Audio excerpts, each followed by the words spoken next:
Shalom Bapak Ibu, kita jumpa dalam Lawatan Hati episode 227 dengan tema Mengapa Khawatir.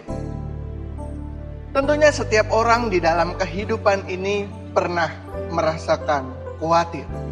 Tidak mungkin di antara kita tidak ada yang pernah merasakan khawatir. Kekhawatiran biasanya terjadi di dalam kehidupan kita. Kita khawatir terhadap kondisi ekonomi kita khawatir terhadap kondisi keluarga kita khawatir terhadap kondisi diri kita sendiri. Kekhawatiran tentunya membuat setiap orang yang ada di dalamnya merasa bahwa dirinya sangat takut. Mereka merasa sangat cemas. Padahal apa yang dikhawatirkan sebenarnya belum terjadi. Kekhawatiran di dalam kehidupan ini sangat membelenggu seseorang.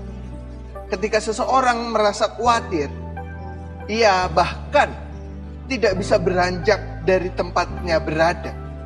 Karena pikirannya yang sudah menguasai kekuatannya dulu. Karena pikirannya yang sudah menguasai tindakannya. Karena dia takut, cemas ketika ia ingin memulai sesuatu. Karena kekhawatiran, orang-orang yang ada di dalam kehidupan ini tidak dapat bertumbuh dan bahkan berubah ke arah yang lebih baik. Kekhawatiran dapat menghancurkan setiap orang. Kekhawatiran dapat memberikan dampak yang begitu besar bagi kehidupan seseorang. Yang tentunya adalah dampak yang negatif. Kekhawatiran membuat seseorang tidak berani untuk melakukan perubahan di dalam kehidupannya. Ketika seseorang merasa khawatir,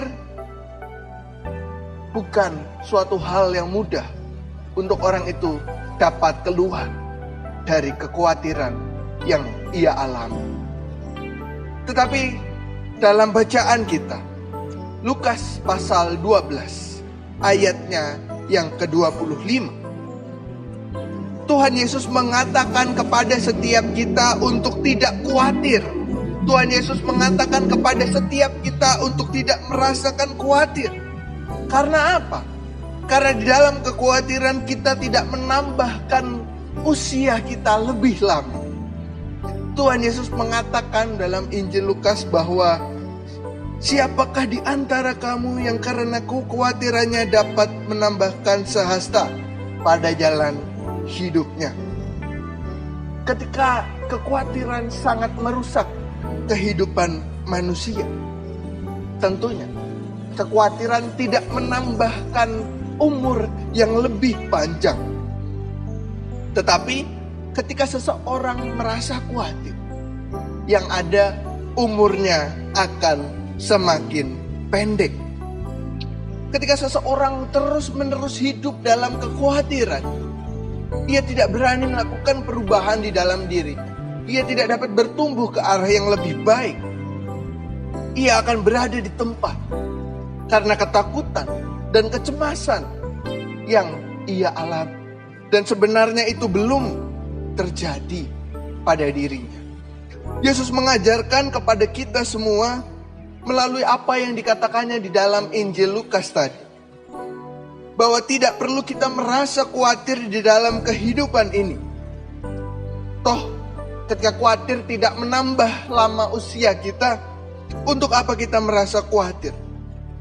Sebagai manusia tentunya kita diajak bersama-sama untuk tidak terlarut dalam kekhawatiran yang ada di dalam kehidupan kita.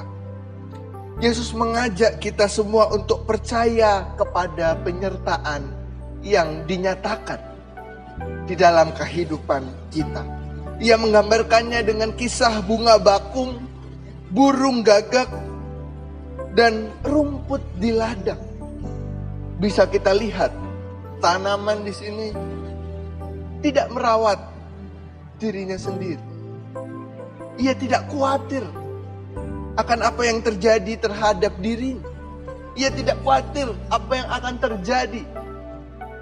Tapi ia menyerahkan kehidupannya kepada Tuhan. Melalui air hujan, melalui panas matahari, udara, tumbuhan menyerahkan semuanya kepada Tuhan. Sama seperti burung-burung yang ada di udara. Kita melihat mereka tidak menabur. Mereka justru mendapatkan makanan dengan sendirinya. Sehingga seharusnya sebagai seorang yang percaya kepada Tuhan Yesus Kristus, kita diajak untuk tidak lagi khawatir terhadap waktu yang akan datang dalam kehidupan kita. Kita diajak untuk tidak khawatir terhadap apapun kondisi yang kita alami. Karena kita percaya Tuhan menyertai kehidupan kita. Tuhan pelihara setiap detik kehidupan kita. Semua yang disebutkan tadi, tumbuh-tumbuhan, burung, rumput di ladang, mereka semua tidak khawatir akan kehidupan. Karena mereka semua percaya Tuhan memelihara kehidupan mereka. Bersama-sama kita diajak untuk percaya terhadap penyertaan yang Yesus berikan kepada kita. Melalui kasih-Nya yang begitu besar, berkat-Nya yang begitu besar di dalam kehidupan kita. Yang kita alami saat ini maupun yang akan datang. Ketika kita sudah percaya kepada pemeliharaan Tuhan, di saat ini dan di masa yang akan datang, sekarang mari kita ubah kekhawatiran yang ada di dalam diri kita. Ketika kita masih memikirkan kekhawatiran yang ada di dalam kehidupan kita saat ini, mari bersama saya mengajak kita untuk mengubah kekhawatiran yang ada menjadi sikap berpikir. Tidak lagi khawatir, tapi kita berpikir terhadap masa depan kita. Kita berpikir menyiapkan apa langkah-langkah konkret yang dapat kita ambil dalam kehidupan kita di masa mendatang. Kita memikirkan sebuah langkah-langkah strategis di dalam kehidupan kita. Usaha-usaha yang kita lakukan. Pengembangan diri yang akan kita lakukan ke depan. Lebih baik kita memikirkan itu agar senantiasa kita diajak untuk bertumbuh. Diarahkan untuk ke arah yang lebih baik. Memikirkan rencana-rencana strategis dalam kehidupan kita. Lebih penting daripada kita hanya diam di tempat. Memikirkan sesuatu yang bahkan belum terjadi dalam kehidupan kita. Ketika kita memikirkan sesuatu untuk kebaikan. Kita menyiapkan segala sesuatu untuk kebaikan. Maka di dalam kehidupan kita, kita juga harus menyerahkan apa yang kita pikirkan kepada Tuhan. Kita memikirkan penyertaan Tuhan di dalam kehidupan kita yang begitu banyak. Sekarang saya mengajak kita semua yang melihat, yang mendengar, untuk stop khawatir. Mari kita berpikir. Kiranya Tuhan menyertai kita semua. Di dalam kita menyiapkan pikiran-pikiran untuk masa depan kita. Pikiran-pikiran yang lebih baik. Dan tidak lagi jatuh dalam rasa khawatir. Amin. Tuhan Yesus memberkati.